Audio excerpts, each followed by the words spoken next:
देश की सबसे बड़ी एयरलाइन इंडिगो पर हाल ही में आए संकट के बादल छट गए हैं। इंडिगो ने परिचालन संबंधी चुनौतियों पर सफलतापूर्वक काबू पा लिया है। कंपनी के सीईओ पीटर एल्बर्स ने कर्मचारियों को भेजे एक अंतरिम संदेश में स्पष्ट किया कि एयरलाइन का सबसे बुरा दौर अब खत्म हो चुका है, हालात सामान्य हो चुके हैं और अब प्रक्रिया चल रही है। जिन यात्रियों का उनका भुगतान नहीं हो पाया है, यानी कि जिन लोगों की फ्लाइट कैंसिल हुई थी, जिनके पैसे वापस नहीं हुए हैं, उसकी प्रक्रिया फिलहाल चल रही है।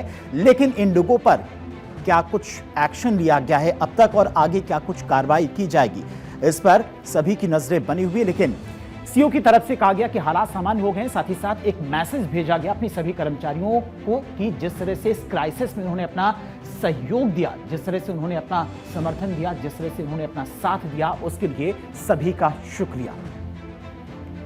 Dear Indigo colleagues, through the storm, we are finding our wings again. The worst is behind us.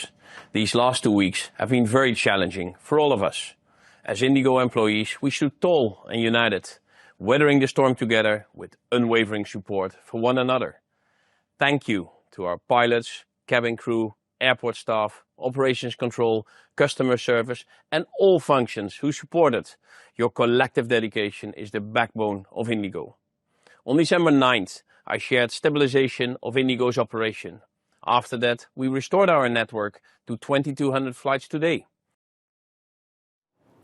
हाल ही में इंडिगो की लगातार कैंसिल होती फ्लाइट्स ने देश भर में हाहाकार मचा दिया था। एयरपोर्ट्स पर अफरा तफरी का माहौल था। उड़ानों में देरी और रद्द होने से यात्रियों की मुश्किलें बढ़ गई थी। लाखों यात्री घंटों एयरपोर्ट पर फंसे रहे। किसी को टिकट रिफंड की चिंता थी तो किसी को अपनी मंजिल तक पहुंचने की। यात्रियों का गुस्सा सोशल मीडिया से लेकर एयरपोर्ट काउंटर तक साफ नजर आया और इन्हीं चुनौतियों के बीच में इंडिगो पर दबाव बढ़ा। लेकिन अब कंपनी की तरफ से राहत भरा बयान सामने आया कि इंडिगो अब पटरी पर लौट रहा है।